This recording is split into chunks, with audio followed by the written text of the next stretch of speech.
Meus irmãos, com alegria, eu desejo saudar-lhes com a paz do Senhor. Amém. Muito obrigado pela recepção, tome o seu assento.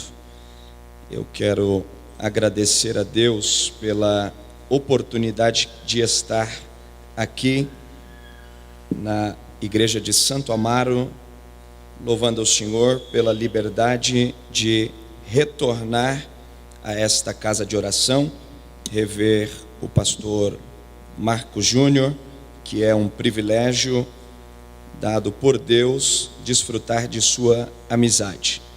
Louvar ao Senhor pela vida do corpo ministerial, dos obreiros que estão aqui ao meu lado. Eu tenho ilustres amigos, e dentre eles aqui o pastor Roberto, também o pastor Rubens, Deus abençoe, que é o vice-presidente, meu amigo o pastor Jairo, que também é um grande expoente da palavra de Deus, e outros amigos que nós temos ali.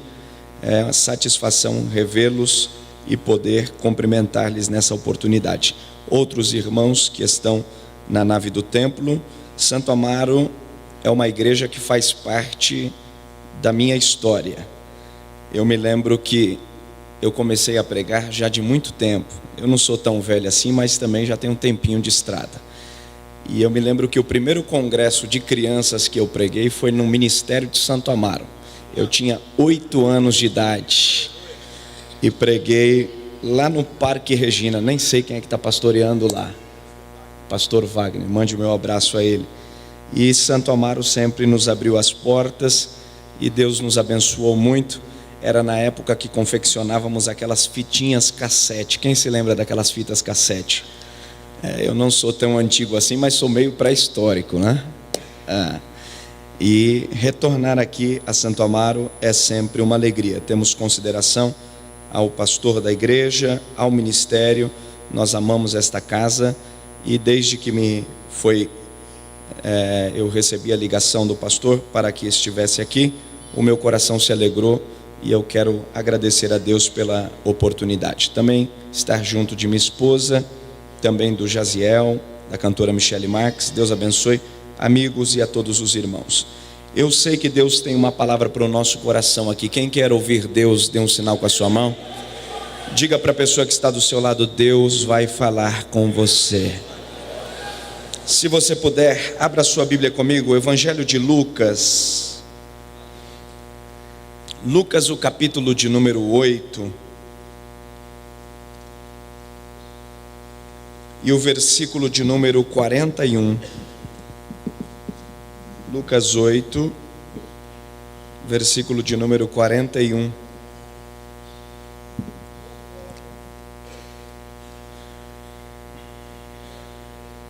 Vamos ler a partir do versículo de número 40. Vamos lá. Quem achou o texto, diga comigo, amém. Quando Jesus voltou, a multidão o recebeu, pois todos o estavam esperando. Ora, um homem chamado Jairo, chefe da sinagoga, chegou e prostrou-se aos pés de Jesus, rogando-lhe que entrasse em sua casa, porque tinha uma filha única de quase 12 anos, que estava à morte. E indo ele, apertava-o a multidão. Certa mulher que tinha um fluxo de sangue, e havia 12 anos, e gastara com os médicos todos os seus haveres, e por nenhum pudera ser curada, chegando por detrás dele, tocou na orla de sua veste, e logo se lhe estancou o fluxo de sangue. Disse Jesus: quem me tocou? E negando todos, disse Pedro e os que estavam com ele: Mestre, a multidão te aperta e te comprime, e dizes: quem me tocou? Disse Jesus: alguém me tocou, porque senti que de mim saiu poder.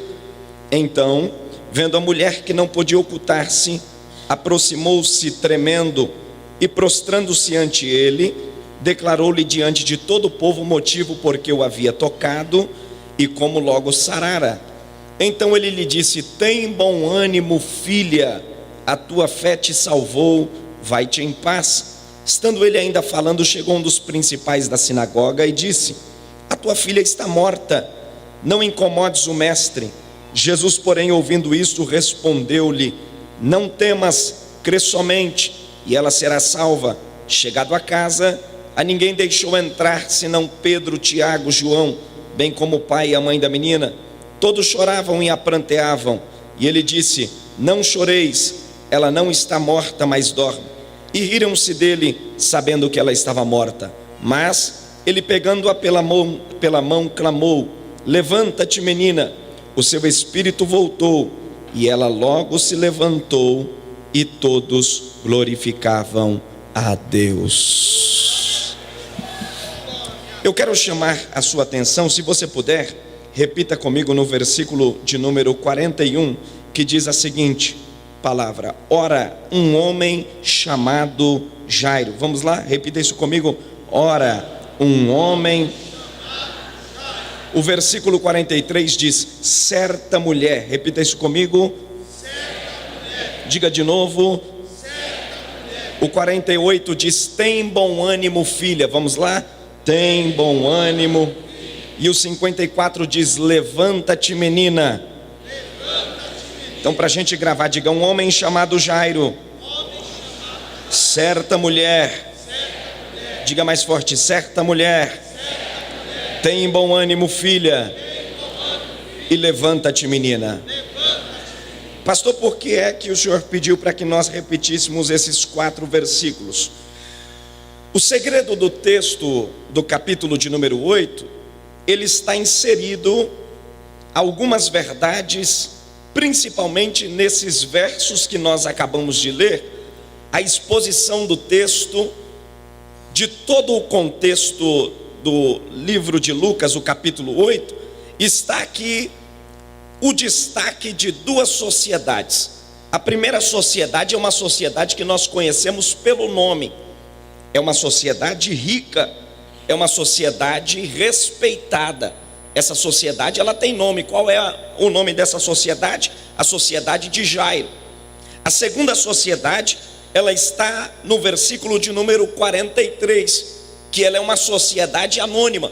O escritor do texto, ele vai trabalhar com 2 sociedades: uma sociedade alta e uma sociedade baixa. Uma que é rica e uma outra que fica pobre. É uma que tem nome e outra que é anônima. Se eu perguntasse aos irmãos quem é o prefeito do estado de São Paulo, da cidade de São Paulo, todo mundo sabe, porque é um nome público. E tudo aquilo que é figura pública é muito fácil de nós sabermos. Se eu disser aos irmãos a maior instituição, a maior universidade pública aqui do nosso país, todos nós saberemos, porque tudo aquilo que é visível, aquilo que tem visibilidade, nós temos facilidade de nos identificar. Mas se eu perguntar aos irmãos: alguém conhece aqui o seu Zé? Pastor, fica muito complicado nós identificarmos quem é esse indivíduo. Numa cidade como São Paulo, com tantas pessoas, se torna impossível identificar, e é necessário nós darmos características a este indivíduo para que melhor aguçemos a nossa procura.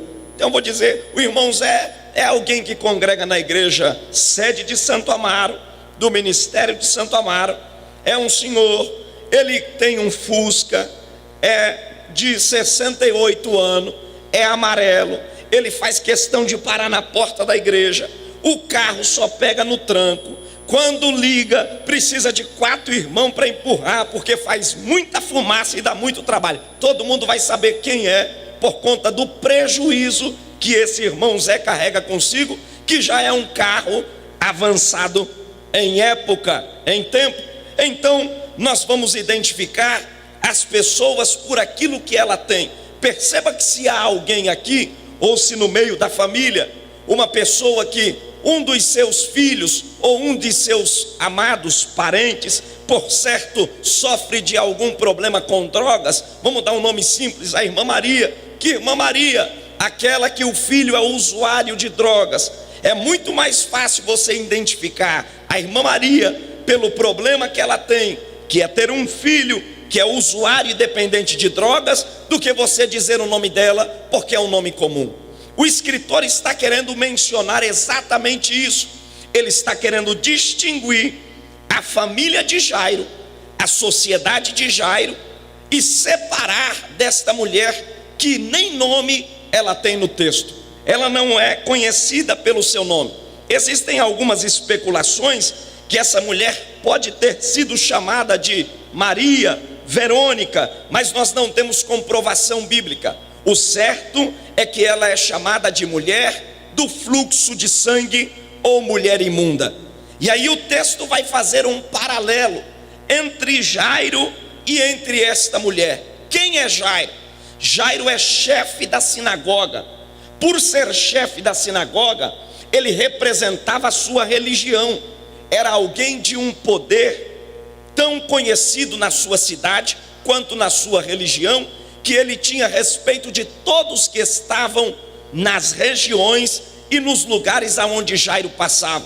Ele é conhecido por conta da posição que ele ocupa, porque sendo chefe da sinagoga, por sua vez, ele desfrutava de alguns privilégios. Dentre eles, ele era uma grande autoridade. Além de ser uma grande autoridade, Jairo também, ele exercia poderes jurídicos em sua cidade. Vocês sabem que um chefe de sinagoga, na religião judaica, quando o tribunal da cidade estava lotado com as suas pendências jurídicas a fazer, o chefe de sinagoga também tinha a autorização para resolver os litígios da cidade. Então, eu não estou falando apenas de um homem religioso, eu estou falando de um homem que também tem o caráter de um magistrado em sua cidade. Ele também tem as suas funções jurídicas. Quando houvesse algum divórcio, algum litígio de terra, alguma discussão de valores, o chefe da sinagoga, ele poderia, por sua vez, se apresentar diante da sociedade e resolver estes litígios, estas pendências. Então eu estou falando de um homem que tinha um caráter ilibado, uma conduta que não tinha nenhuma mancha. Ele era alguém preparado religiosamente, ele conhecia todo o Pentateuco, ele conhecia 613 leis, ele sabia decoradamente todas as leis, ele falava, recitava e escrevia toda a Torá. Ele era um homem de peso em sua sociedade. Agora a Bíblia também vai mencionar sobre esta mulher. Perceba que Jairo tem nome, e aí você vai ver a diferença, a distância social é uma grande lacuna, porque primeiro Jairo é conhecido pelo nome, a mulher é conhecida pelo apelido. Jairo é chamado chefe da sinagoga. O escritor chega a dizer, e um homem chamado Jairo. Aí no versículo de número 43, você vai ver que o mesmo que menciona do homem chamado Jairo, ele diz certa mulher. Aqui já começa a distância. Jairo tem nome, a mulher tem apelido. Em segundo lugar, Jairo, ele é judeu, a mulher também é judia, porque eles moram na mesma cidade, eles estão alocados na mesma região. Jairo é abraçado pela família, a mulher se tornou alguém que vira escória de sua sociedade, ninguém quer abraçá-la. O texto não diz se ela é casada ou se ela é solteira, mas se ela fosse casada ou mesmo que solteira, de uma vez casada, ela não poderia deitar na sua cama com o cônjuge, ela não pode coabitar com seu esposo. Em segundo lugar, ela também não pode cuidar de seus filhos. Como ela era judia, todo sábado o judeu frequentava a sinagoga, ela também tinha por obrigação ir à sinagoga prestar o seu culto. Mas na porta da sinagoga tem alguém que é um dos trabalhadores da sinagoga, um dos oficiais, o porteiro da sinagoga, que ele está lá especificamente para fazer inspeção, para que entre dentro daquele lugar somente os limpos, pois os impuros não poderiam entrar dentro nem da cidade, quanto mais no lugar santo, que era o lugar de oração. Então percebam vocês, Jairo tem livre acesso, a mulher é restrita nos lugares em que ela vai andar. Jairo tem família, a mulher perdeu a família. Jairo aqui, ele tem um aniversário para completar, para fazer de sua filha, porque o judeu, quando chega aos 12 anos, ele completa a sua maioridade. E aí você vai ver no texto que há um preparativo para uma festa. Jairo tem uma menina, e essa menina vai completar 12 anos, e quando vai se completar 12 anos, na família dos judeus, na religião dos judeus, é quando se atinge a maioridade, e ele está empolgado, porque vai comemorar o aniversário de sua filha. Enquanto ele vai comemorar, a mulher também tem 12 anos que está chorando, porque ela não pode ser de fato quem ela é. Enquanto um aplaude a vida, o outro chora porque morre aos poucos. Existem duas multidões. Esta noite nós temos que glorificar a Deus, porque diante de uma sociedade tão conturbada, de valores distorcidos, nós estamos aqui desfrutando do melhor. Enquanto você está aqui, os hospitais estão lotados. Enquanto você está aqui, tem gente chorando seus mortos. Enquanto você está aqui, tem gente que se jogou de viaduto. Enquanto você está aqui, tem gente esperando um órgão para ser transplantado. Você está na fila dos que estão comemorando a vida e adorando ao Senhor.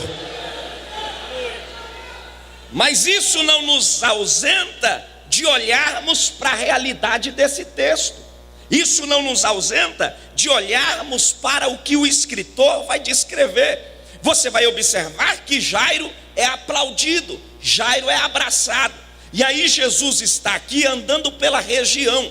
E a região de Jesus, ele está vindo pela cidade de Gadara. Eu acho lindo o ministério de Jesus na sua composição, porque quando Jesus estava indo aos lugares, ele certamente procurava ir nos lugares mais inóspitos, aonde ninguém queria ir. Jesus sempre foi um homem que quis andar com pessoas que ninguém queria andar.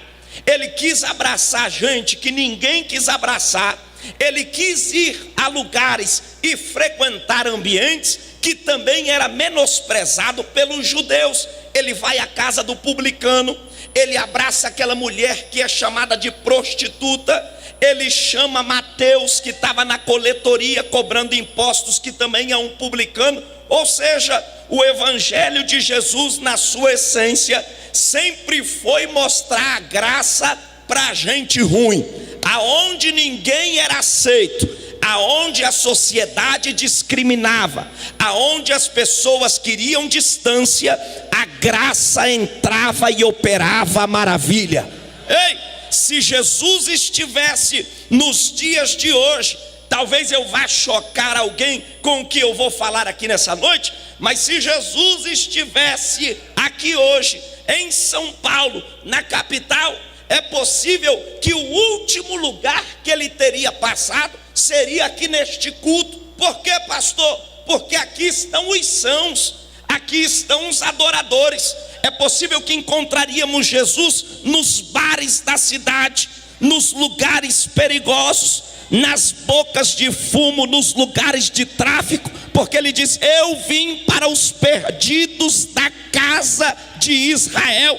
Aqui nós estamos sãos, adorando, e Jesus veio para dar nome a quem tem apelido, para aqueles que o diabo menosprezou, para quem ele fez de capacho, pisou em cima, arrancou as vestes e tirou o escrúpulo e a vergonha. Jesus veio exatamente para esse tipo de gente, para dar moral para quem não tem, levantar quem não é, desfigurado se torna príncipe, do monturo se torna chefe de grandes e adora ao Senhor na beleza da sua santidade.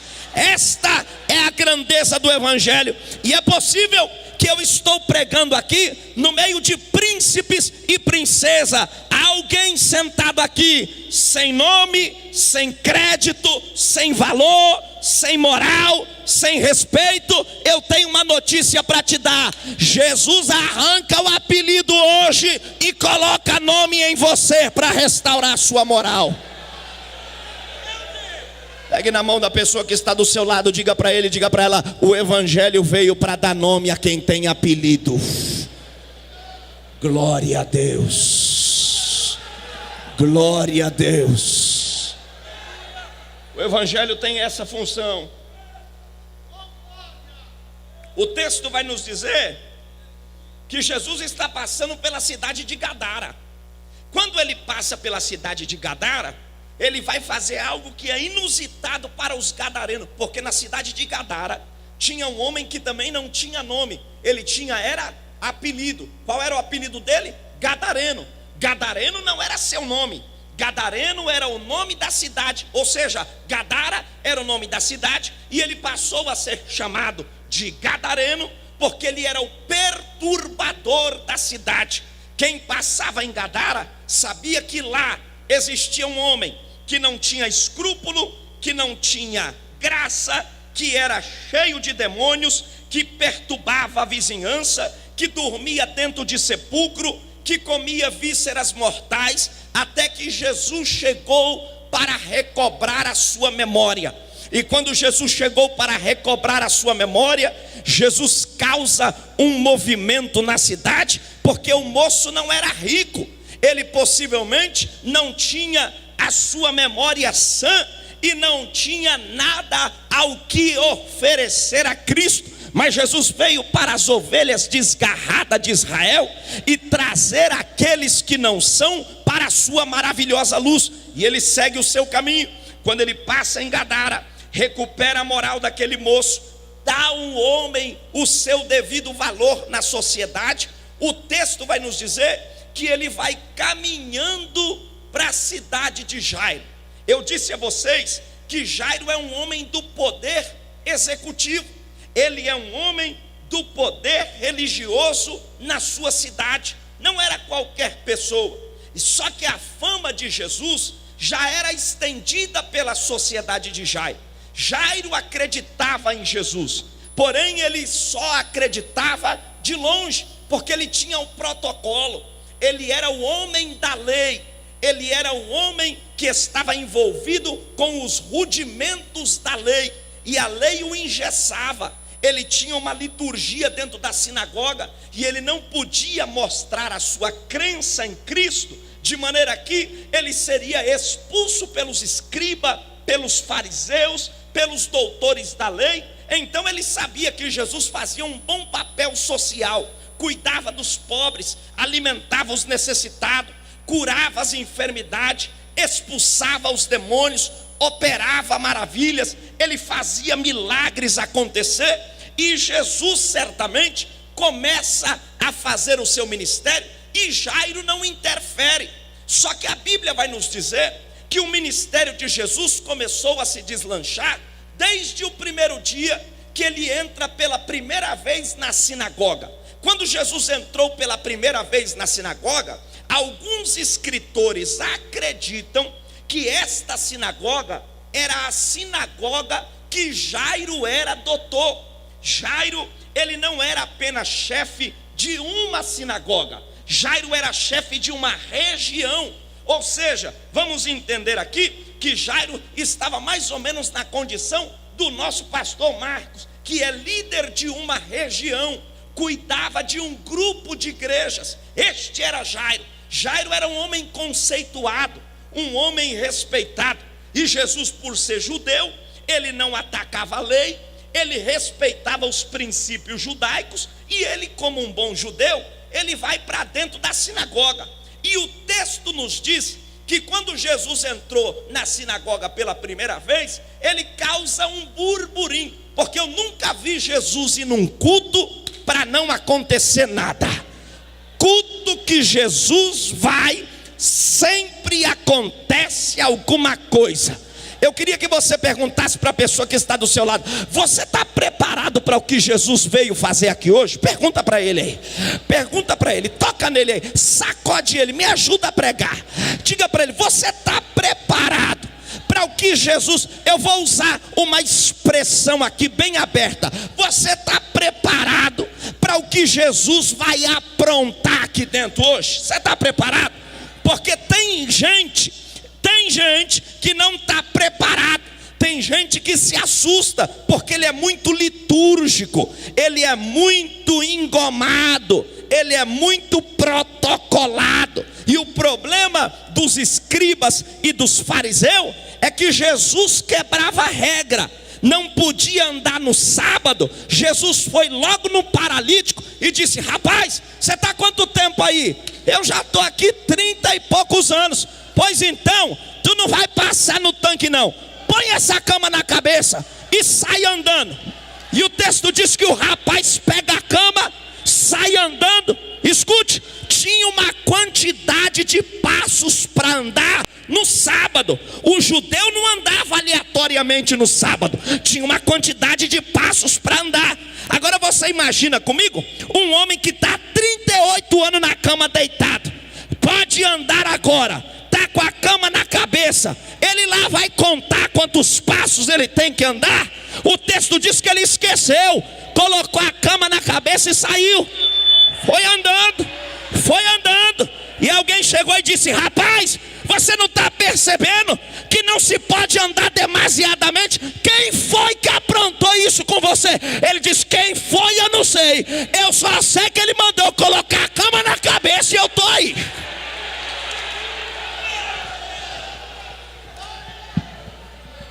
Aleluia, aleluia, aleluia, aleluia.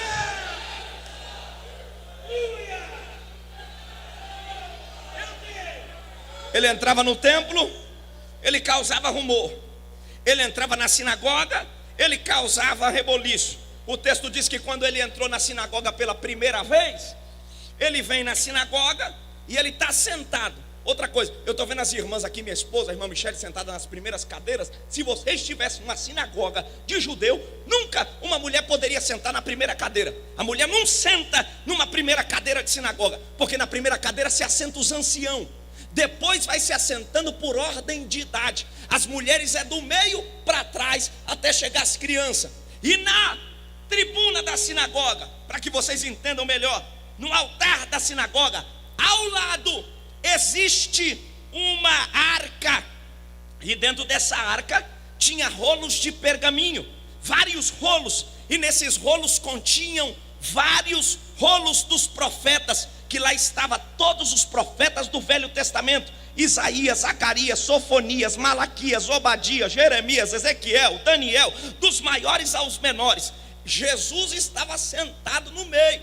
E quando Jesus está sentado no meio, todo judeu, todo macho, dependendo ele de qual for a tribo, a partir dos seus 12 anos, pelo menos uma vez por ano, esse indivíduo tem que se levantar. Ele vem até a frente, ele chega até o altar da sinagoga. Do lado do altar tem uma caixa, que é a arca, e aquela arca tem um rolo de pergaminho. O oficial da sinagoga abre a caixa e ele escolhe um rolo e ele recita todo aquele texto para a congregação adorar a Deus. E depois eles cantam um hino, que é um dos salmos, porque é o inário de Israel. Naquele dia, quem ia fazer a leitura pela primeira vez era Jesus. E no altar da sinagoga tem 3 cadeiras. Uma cadeira do lado direito, uma cadeira do lado esquerdo e uma cadeira no meio.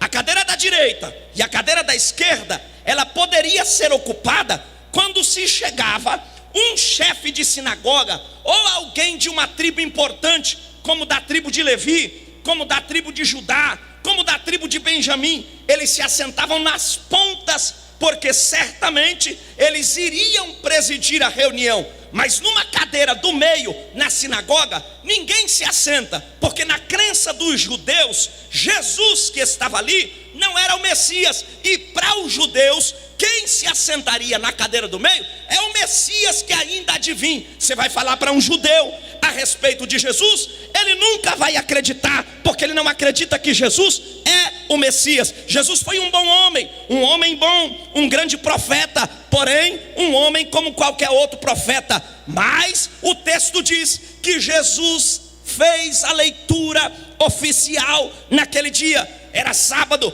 Ele se levanta do meio da congregação, ele sobe até o altar, e quando é aberto pelo oficial, ele pega o rolo do profeta Isaías, e a Bíblia diz que ele lê no capítulo 61, e ele diz bem alto: o Espírito do Senhor Jeová está sobre mim, e me ungiu para pregar os cativos, trazer o ano aceitável de salvação. E ele discorre o texto. Aí quando a gente termina o texto, a Bíblia diz assim: e quando se assentou, todos se assustaram. Ora, o Geiel está sentado ali. Se ele vem fazer uma leitura, é natural que quem veio volta para o seu lugar. Não há susto nisso. Mas o susto que Jesus causou foi algo tremendo, porque ele saiu do lugar dos anônimos. E quando ele termina a leitura, os historiadores acreditam que o susto que o povo teve foi que ele não voltou para o lugar da plateia.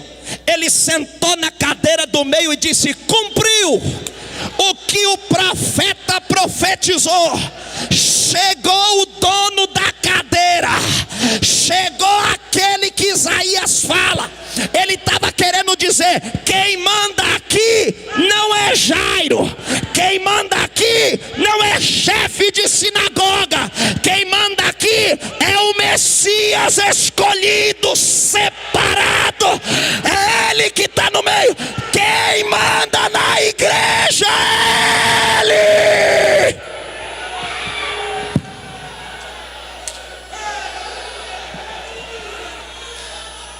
Pega na mão de quem está do teu lado e fala: o dono da cadeira já chegou. Diga para ele, sacode a mão dele, sacode a mão dela. Diga para ele: quando o dono da cadeira chega, a doença tem que ir embora. Quando o dono da cadeira chega, Satanás tem que correr. Quando o dono da cadeira chega, milagre tem que acontecer. Quando o dono da cadeira chega, a morte tem que bater em retirada. O dono da cadeira chegou nessa igreja. Ele vai curar, batizar, expulsar demônio. Recebe o abraço dele agora. Só quem pode levantar a mão por um minuto.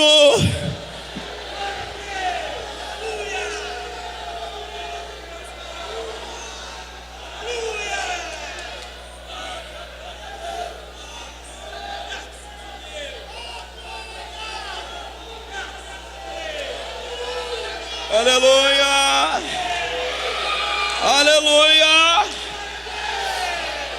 Dono da cadeira.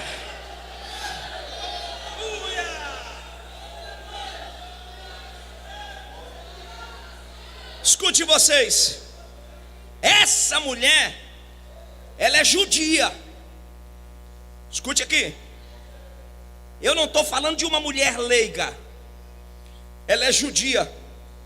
Ela conhece tudo sobre a sinagoga. Quando Jesus sentou na cadeira do meio, deu um burburinho na cidade.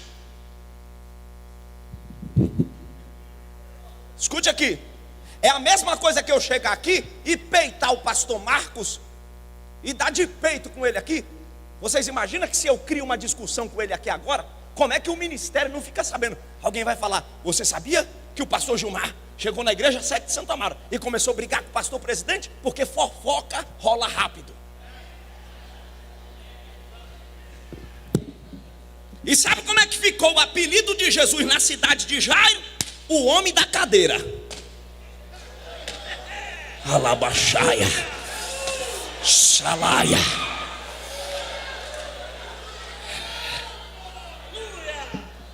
Ficou tão impactante na cabeça dos escribas, porque eles ficavam doidos. Os escribas eram os advogados da lei. Eles chegavam lá para contestar Jesus, e eles achavam que ia pegar Jesus. Quando chegava a graça, tomava conta de Jesus, e eles olhavam e diziam: não tem jeito não. A gente tenta pegar esse homem aqui, ele vai para lá, e não é que no fundo ele tem razão mesmo? Aleluia, aleluia. Sacode quem está do teu lado e diga: ninguém pega ungido, ninguém segura ungido. Ninguém cala a boca de ungido.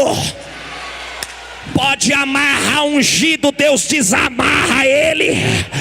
Pode prender ele, Deus solta ele. E se Deus não soltar, Deus estremece o lugar e liberta quem está preso. O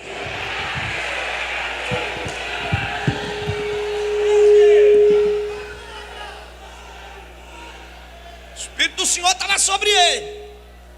Ele estava cheio de autoridade. Aí o texto diz que alguém ouviu falar. Essa mulher estava fora da cidade. Deixa eu explicar para vocês. O problema que ela tem, na lei, era discriminado como imundícia. Eu estou falando para vocês de uma mulher que ela tem um fluxo de sangue no seu corpo, e ele se estabeleceu durante 12 anos. É uma hemorragia. Não se sabe se foi por conta de uma gravidez que se desencadeou. Não se sabe se foi por conta de um problema hormonal. O fato é que se passasse 7 dias alguém com sangue no corpo, ele era tido como imundo e ele tinha que sair da sua sociedade. Ou seja, se era casado, não deitava com o cônjuge. Se era judeu, certamente não entrava na sinagoga. E se fosse imundo, tido no aspecto de lepra, era tirado da cidade. Alguns escritores acreditam que Jairo tenha dado ordem para essa mulher morar fora da cidade, porque haviam cavernas fora da cidade, que lá morava leprosos e imundo. E é lá que essa mulher vai morar. Que essa mulher aqui, ela não tem apenas um problema físico, ela tem um problema emocional, ela tem um problema social e ela também tem um problema religioso. O texto diz que ela gastou 12 anos com os seus haveres. 12 anos ela gastou os seus haveres com o Talmud. O Talmud era um livro de receitas, que na verdade tinha indicações médicas, e pelo menos uma vez por ano ela desgastou toda a sua fortuna durante 12 vezes, tentando recuperar a sua saúde, e por final ela não consegue. Aí o texto diz que alguém, porque sempre dentro da igreja tem um doido para anunciar Jesus.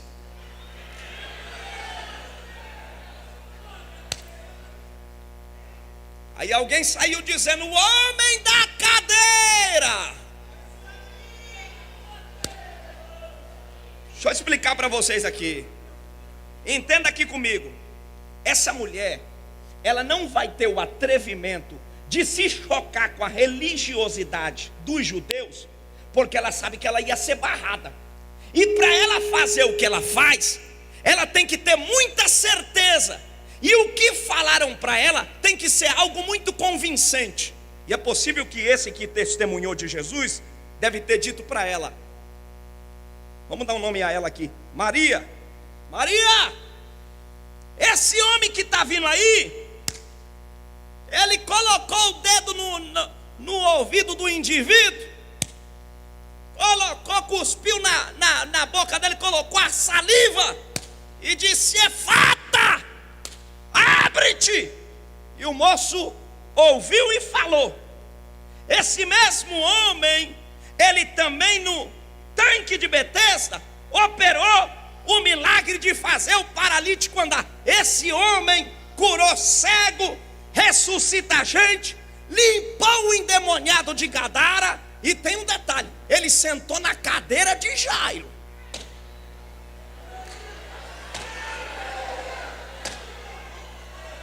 Aleluia. Aí a gente vê aqui uma guerra da lei e da graça, porque tem dois tipos de crente na igreja: o da lei e o da graça. O da lei, ele é protocolado. O da lei, ele é litúrgico. Quando dá 9 horas que o pregador ainda não terminou, ele se atribula, porque ele é da lei, ele tem uma liturgia, ele está engessado. Mas o da graça, ele já é meio doido.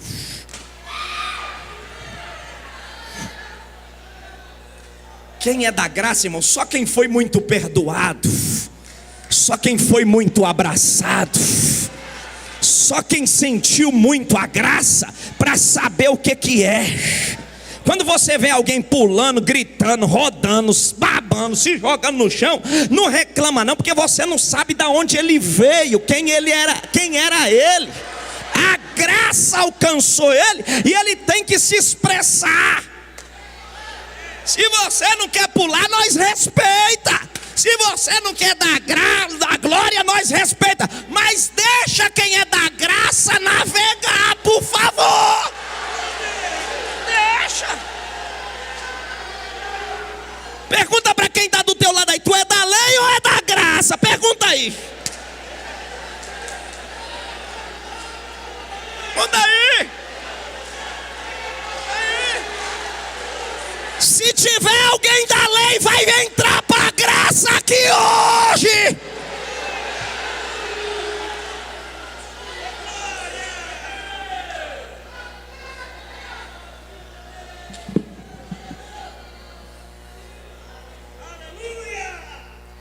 O texto diz, para terminar, o texto diz que ela vai atrás de Jesus e ela decidiu quebrar os paradigmas da lei. Tá segura aí nessa poltrona? Segura para você não cair. Existem coisas no mundo espiritual que para nós alcançarmos de Deus aquilo que Ele tem para nós, nós precisamos quebrar os paradigmas da lei e de certo modo endoidar. Não gostou?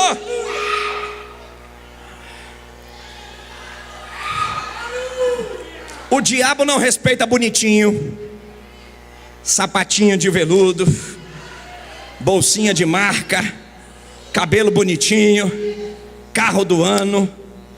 O diabo não tem medo de gente assim. O diabo tem medo de crente doido.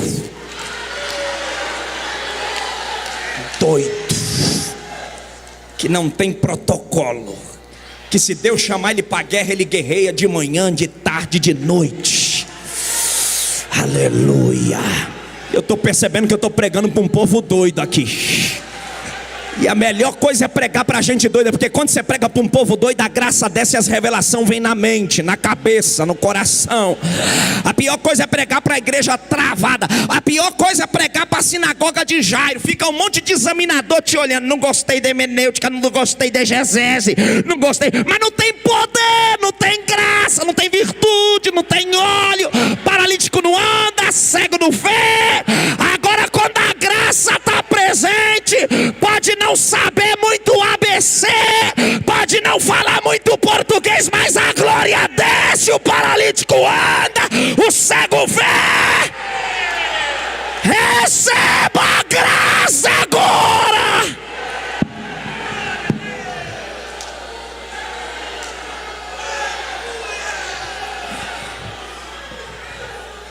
Pega na mão de quem está do teu lado e fala para ele: entra na sinagoga, mas entra cheio da graça. Diga para ele: vem para o culto, mas vem cheio da graça. Vai pregar, mas vai cheio da graça. Vai cantar, mas vai cheio da graça. Profetiza, mas profetiza cheio da graça.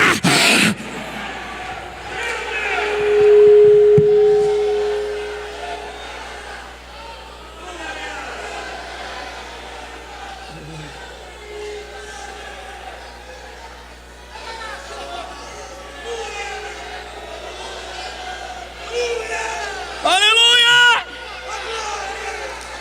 Aleluia!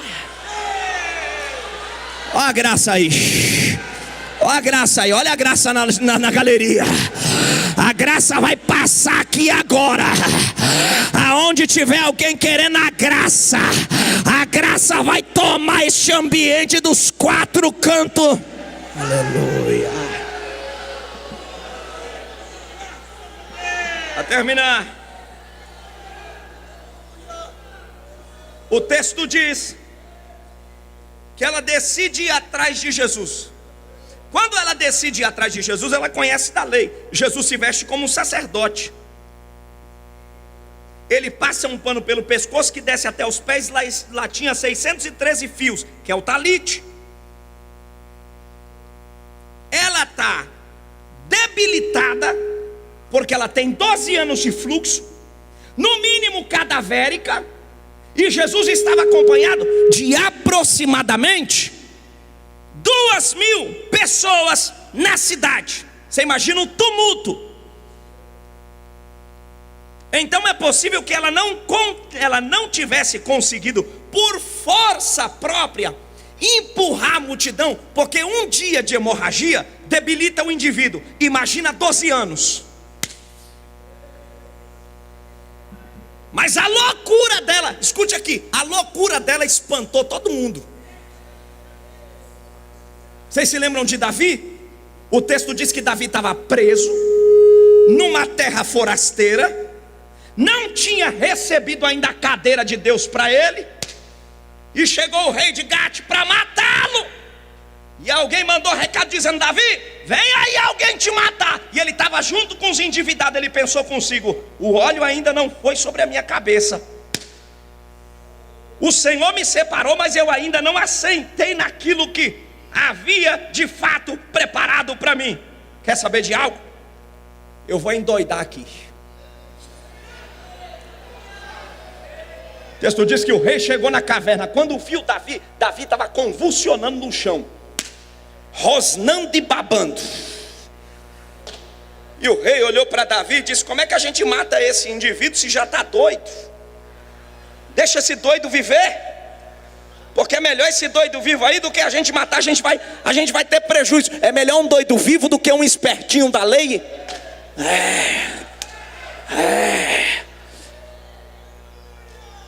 Gente da lei que está morta, mas tem muito doido vivo aqui.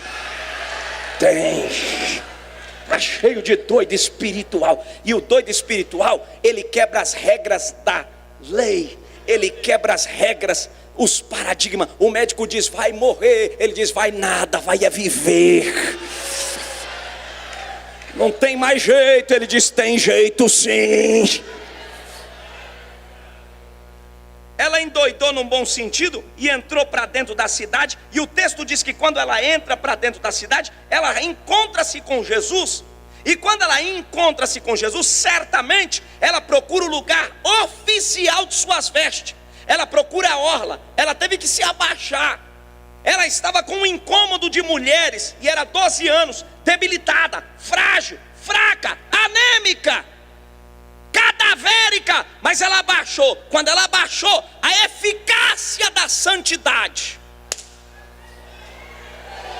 transferiu para ela. Porque quem é da lei não sabe aonde tem o segredo, mas quem é da graça não perde tempo. Quem é da graça sabe aonde pega.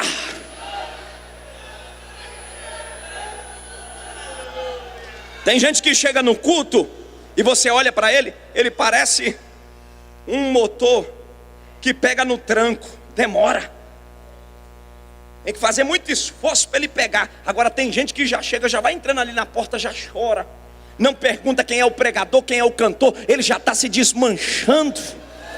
Ele já está adorando, porque ele é da graça, ele sabe o segredo da porta do céu e ele vai entrando sem que houver nenhuma nada.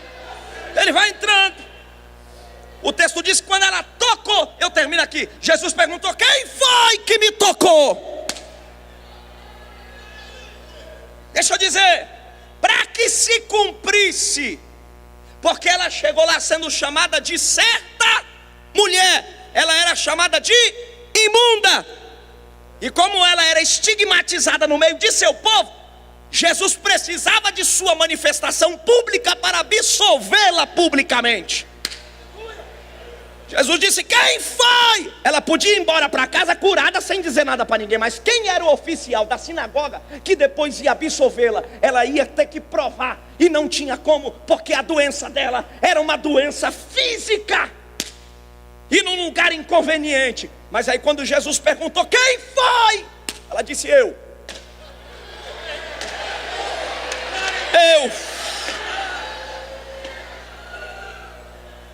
Ela ficou lá sendo chamada de imunda. Aí Jesus não fala em Mateus, em Lucas, em Marcos e nem em João, mas olhou para ela e falou que não falou para ninguém. Disse: ei, você era chamada de estigmatizada, de imunda, pois diante da tua fé, a eficácia do teu toque, eu te absolvo e te digo: filha!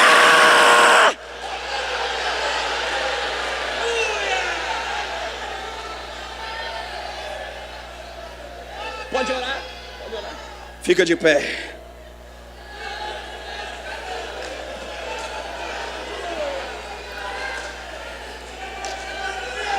Filha, filha.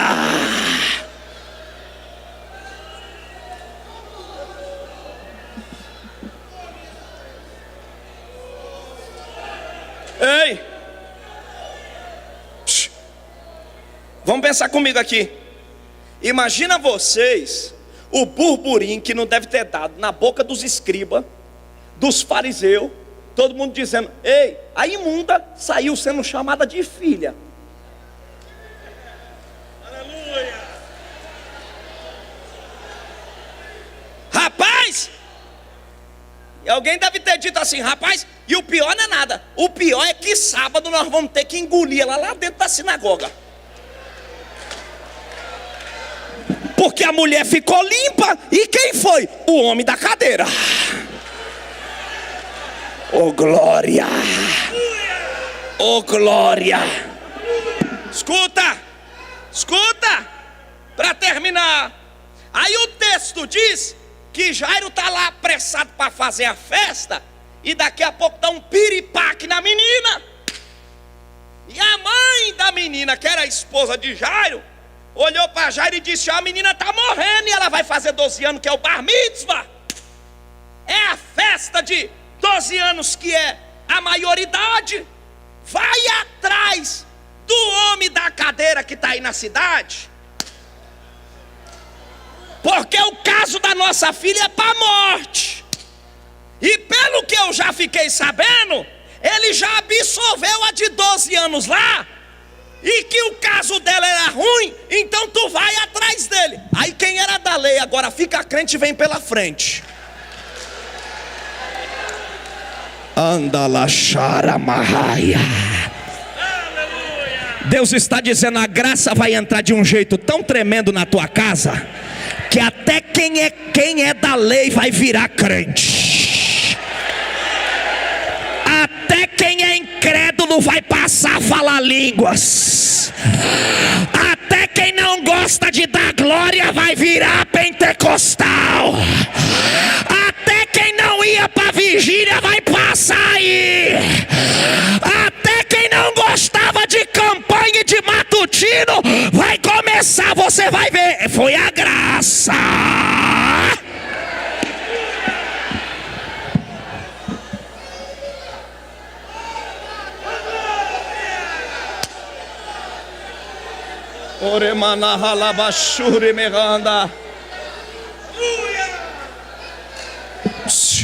Olha para cá. Aí o texto diz, escute, para terminar. O texto diz que vem Jairo mansinho. A mulher foi por detrás, ele veio pela frente, adorando, prostrado, e disse para Jesus assim: vai lá em casa,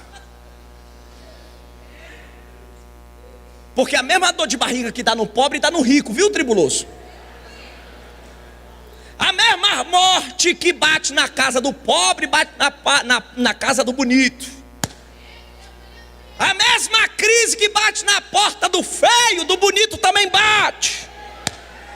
Não fique se achando a última bolacha do pacote, porque Jesus está chegando aí para cuidar de você. Fica não.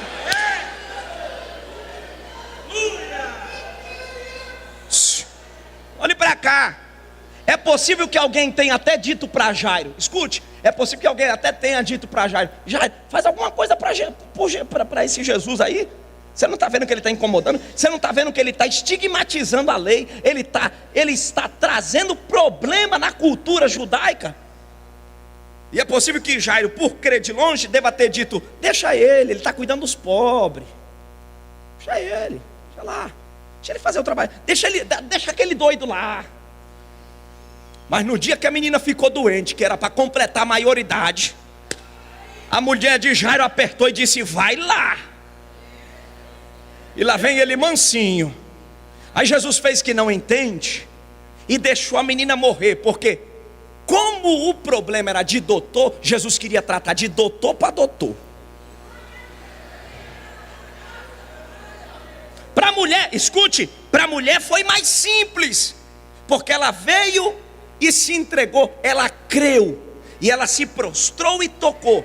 Mas no caso dele, Jesus tinha que deixar o caso agravar, para a lei perder a graça.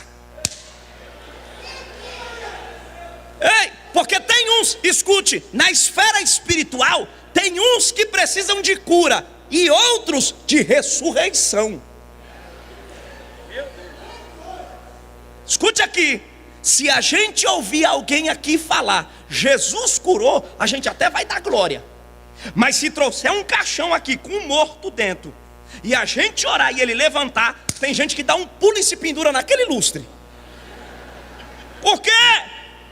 Porque ressuscitar na esfera natural, para nós, é maior do que curar. Mas para ele, que é o dono da cadeira, é tudo a mesma coisa.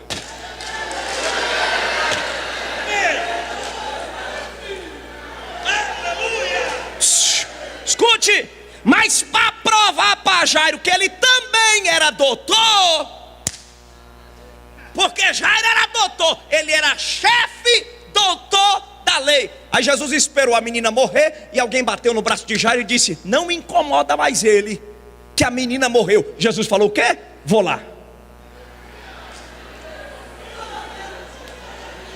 O céu me troma para te dizer: estou indo lá hoje.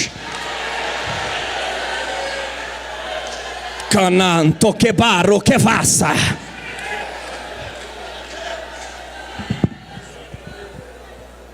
Olha para cá.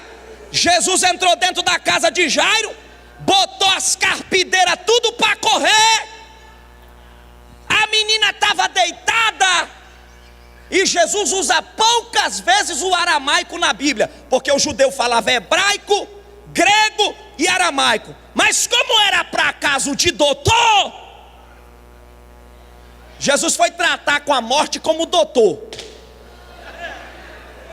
Olhou para a menininha, e o nome da menina não era Talita, porque Talita, cumi, é uma expressão em aramaico que o indivíduo, o pai ou a mãe, usa para o filho quando está dormindo, ou uma expressão carinhosa, dizendo assim: filhinha querida, acorde, levanta que está na hora de tomar café, porque adolescente é preguiçoso, gosta de dormir até mais tarde. Levanta, está na hora de acordar, filhinha. Jesus disse: para provar que eu sou senhor da morte, então eu vou conversar com a morte em aramaico. Talita cumi, querida, menininha, escuta, olha para cá.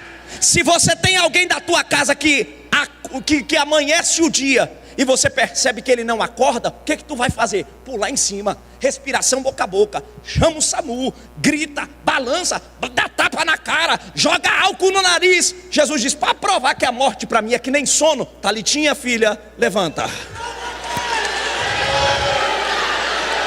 Xalaia. A menina levantou, ele disse: dá de comer a menina, porque morte para mim não é nada, eu sou doutor até da morte, até da morte.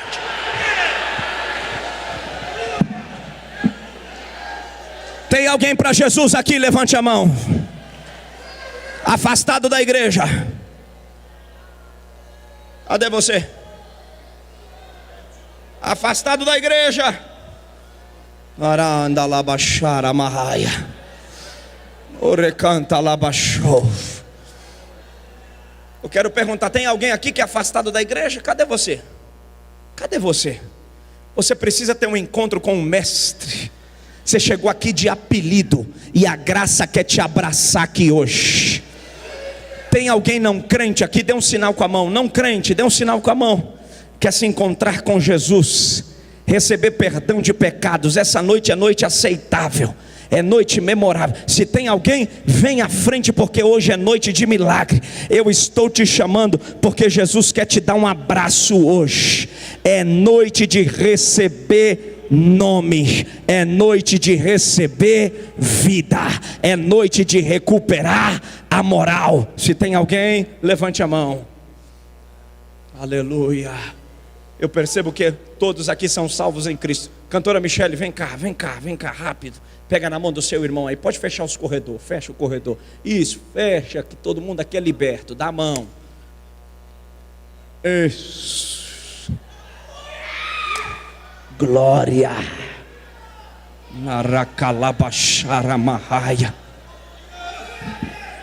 Remene canta labachure meranda lahaya. Diga para quem está do teu lado, vai ficar na lei ou vai vir para a graça? Pergunta para ele aí. Na lei ou na graça? Na lei ou na graça? Orecalabandarabachure meranda lahaya. Quem quiser a graça vai receber aqui hoje. A manifestação da graça vai ser derramada aqui hoje. Levanta a mão do teu irmão, a mão da tua irmã. Oh glória, repita comigo, diga forte, diga alto, diga: Deus, Deus, eu estou disposto a viver uma vida pautada na graça. Quebra todo jugo da lei agora e envia graça. Graça, vai dizendo graça quantas vezes você quiser, de mão dada. Quem é batizado no Espírito Santo, oremanda labachanda calabandaraia, oremanda calabará, a graça de Deus vai passar aqui agora. A graça de Deus vai passar aqui agora. A graça de Deus vai passar aqui agora. Quem é batizado no Espírito Santo, abre a boca em línguas estranhas agora. Eu profetizo que a tua casa será cheia de graça. A tua família será cheia de graça. Teu ministério será cheio de graça. Deus está derramando graça sobre você agora. Receba, receba, receba. O homem da cadeira do meio acabou de chegar e ele vai batizar a gente com o Espírito Santo aqui agora. Agora, agora, agora, agora. Receba, receba agora. Agora, eu profetizo graça agora. Oh glória, oh glória, oh glória.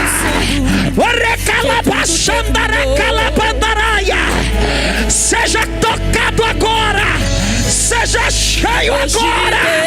A graça te abraçou agora para você e vai te atender, pois ouviu o teu clamor. Eu creio, Jesus. Ezequias chorava muito, pois sabia que ia morrer. Oh Deus. Mas uma vez Deus parou. Se você puder dar um abraço no teu irmão, abraça ele, diga: a graça te alcançou. 15 anos, abraça ele, diga: a graça te alcançou. A graça te alcançou. Passa por aqui, Jesus. A graça te alcançou. Algo acontece em tua vida, não duvide. Mas confie no poder. Aleluia. A graça te perdoa. Que quando para, faz até a terra tremer. Quando ele para, o diabo se cala, o inferno treme e a doença sai. Laços de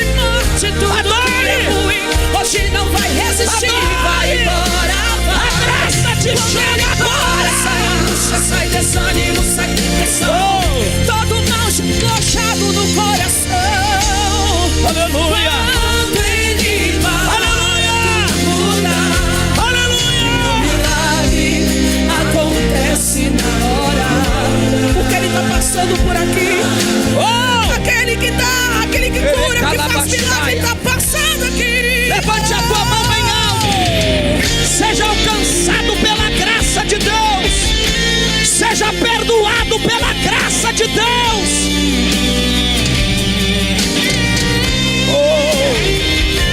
Aleluia. Bartimeu, em meio a grande multidão assim como essa, ele clamou por Jesus. Ele ouviu Jesus passando e disse assim: Jesus, Jesus, eu te peço, Senhor, tenhas compaixão de mim. Então clama por ele nessa noite. Jesus parou e para o moço ele perguntou assim: o que é que você quer? Ele disse: Senhor, eu quero tanto ver. Jesus disse: seja feito segundo o querer. A igreja sabe de uma coisa: Bartimeu, sentado à beira do caminho esquecido, todos mandavam ele se calar, mas ele não perdeu a oportunidade de Jesus estar passando por ali. Ele tocou em Jesus, ele gritou por Jesus, ele chamou por Jesus. Nessa noite Jesus quer ouvir a tua voz, adorador.